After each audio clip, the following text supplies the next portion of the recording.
মোহাম্মদ সাল্লাল্লাহু আলাইহি সাল্লাম বলেন, আমি রাতে ঘুমিয়েছিলাম, জিবরাইল আমার ডান হাত ধরলেন, মিকাইল আমার বাম হাত ধরলেন, ধরে আমাকে নিয়ে চলে যাচ্ছেন।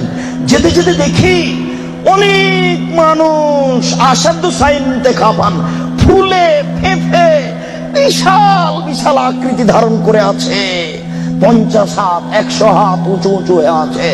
অন্তানাহু রিহান, দুর্গন্ধের টিকা যায় না, এত গন্ধ। কান্নাহুল মারাহিজ, মনে হচ্ছে যেন তারা গ্রামের টয়লেট, মনে হচ্ছে যেন তারা গণশৌচাগার, মনে হচ্ছে যেন তারা গ্রামের টয়লেট, মনে হচ্ছে যেন তারা গ্রামের শৌচাগার। যেই শৌচাগার টয়লেট পরিষ্কার করা হয় না, গণশৌচাগার, গন্ধে টিকা যায় না, বিশাল বিশাল রূপ ধারণ করে আছে। আমি বললাম, জিবরাইল মানা হলাই, কি এরা কে? জিবরাইল, এরা কারা? ছি ছি ছি ছি, এরা কারা? এতক্ষণে গন্ধ, এতক্ষণে ফুলে আছে। তখন জিবরাইল বললেন, অহমদ জোনাতা সাওয়ানি, এরা হলো ব্যভিচার, ব্যভিচার নেই।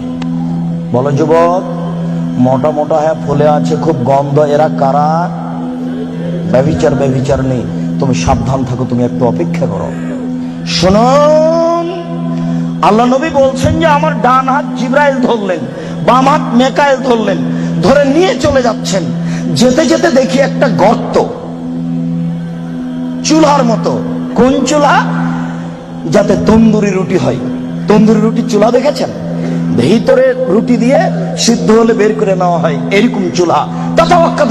মার, তার ভিতরে দেখি ধাঁধা ধাঁধা ধাঁধা করে আগুন জ্বলছে। হয় যে ইরতাফাও তিরতাফাও, আগুন যখন জোরে জ্বলে উঠছে, তখন ওর ভিতরে যা কিছু আছে সব উপরে চলে যাচ্ছে।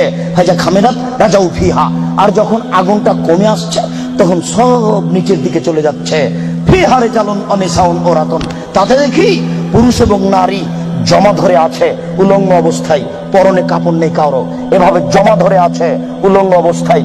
আগুন যখন জোরে চলে উঠছে, দাদা দাদা দাদা করে উপরে চলে যাচ্ছে, আবার যখন আগুন কমে যাচ্ছে, তখন নিচের দিকে চলে যাচ্ছে। আর উপরে উঠলে মনে হচ্ছে যেন বের হয়ে পড়ে যাবে। দেখে সেখানে পুরুষ এবং নারী উলঙ্গ অবস্থায় জ্বলছে। আমি বললাম, জিবরাইল মানাউলা, এরা কারা?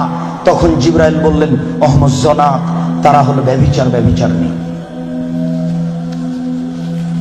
আল্লাহ নবী বলেছেন, যেসব মহিলারা জেনায় লিপ্ত হবে, ওদের লজ্জা স্থানের গন্ধে জাহান্নামীরা জাহান্নামে টিকতে পারবে না। যেসব মহিলারা জেনায় লিপ্ত হবে, ওদের লজ্জা স্থানের গন্ধে জাহান্নামীরা জাহান্নামে টিকতে পারবে না। যেসব মহিলারা জেনায় লিপ্ত হবে, ওদের লজ্জা স্থানের গন্ধে জাহান্নামীরা জাহান্নামে টিকতে পারবে না।